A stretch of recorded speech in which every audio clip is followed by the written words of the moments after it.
अब हमको और कोई चारा नज़र आ नहीं रहा जाति जनगणना को लेकर के।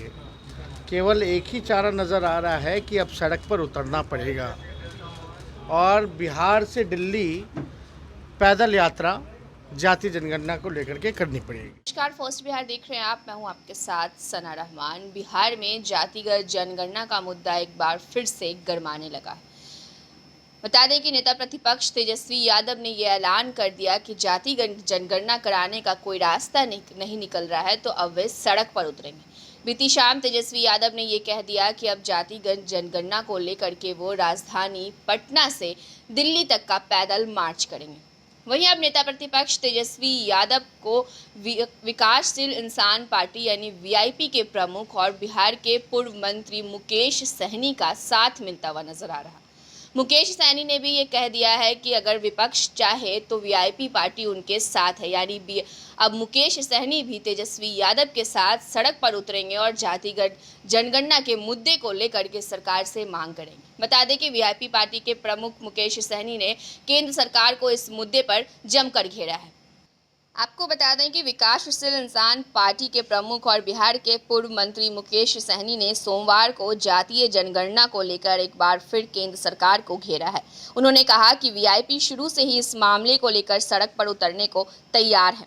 बता दें कि राजद नेता तेजस्वी यादव ने जातीय जनगणना को लेकर सड़क पर उतरने और पटना से दिल्ली तक पैदल मार्च करने का ऐलान किया, जिसके बाद अब मुकेश सहनी का बयान सामने आया है।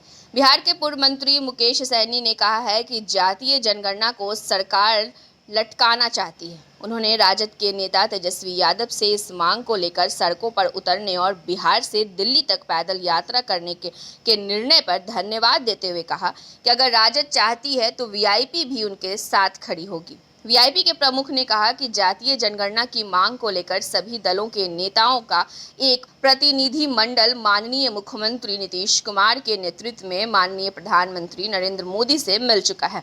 बिहार में 2 बार विधानसभा और विधान परिषद से जातीय जनगणना का प्रस्ताव पास किया जा चुका है, लेकिन भाजपा की केंद्र सरकार इस पर ध्यान नहीं दे रही। सैनी ने कहा कि बिहार में जातीय जनगणना को लेकर यहां पक्ष से लेकर विपक्ष तक तैयार है, लेकिन इस मामले को भाजपा लटका रही है। जातीय जनगणना से सभी वर्गों को उसके अनुपात में सरकारी योजनाओं का लाभ मिल सकेगा। देखिए, आप सब लोग जान ही रहे हैं कि 2 बार हम लोगों के प्रयास से, राष्ट्रीय जनता दल के प्रयास से, आदरणीय हमारे नेता लालू जी के प्रयास से 2 बार जातीय जनगणना का प्रस्ताव जो है बिहार विधानसभा और बिहार विधान परिषद से पास हुआ और हम लोगों के प्रयास से हम लोगों ने प्रस्ताव बिहार विधानसभा में रखा और प्रधानमंत्री से भी मिल कर के आए।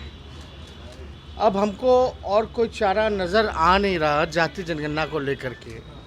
केवल एक ही चारा नज़र आ रहा है कि अब सड़क पर उतरना पड़ेगा और बिहार से दिल्ली पैदल यात्रा जाति जनगणना को लेकर के करनी पड़ेगी। तो मुकेश सहनी ने साफ तौर पे ये कह दिया है कि अब वो नेता प्रतिपक्ष तेजस्वी यादव के साथ हैं, यानी जातिगत जनगणना को लेकर के अब वो केंद्र सरकार को घेरते हुए नजर आए और उन्होंने साफ तौर पर ये कह दिया कि अगर तेजस्वी यादव चाहे तो विकासशील इंसान पार्टी उनके साथ इस मार्च में शामिल होगी।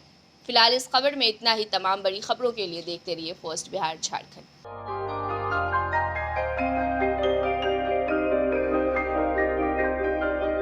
इस कोविड पेंडेमिक में सब ये शहर छोड़कर अपने शहर, अपने घर चले गए। हम लोगों का अपना शहर तो है, लेकिन वहाँ अपना घर नहीं। अगर सिचुएशन और खराब होता चला गया तो हम जाएंगे कहाँ? अरे ये प्रॉब्लम तो हर शहर में है, लेकिन हाँ, अपने शहर में भी अपना घर तो होना ही चाहिए। होना चाहिए तो कहाँ है अपना घर? ये है ना, ई होम्स पैनोरमा, पूर्णिया में, अपने शहर में अपना घर। पूर्णिया में पैनोरमा ग्रुप लेकर आए हैं ई होम्स पैनोरमा। बड़ा घर, आलीशान जिंदगी और अत्याधुनिक सुविधाओं के संग। E homes panorama, luxurious lifestyle redefined.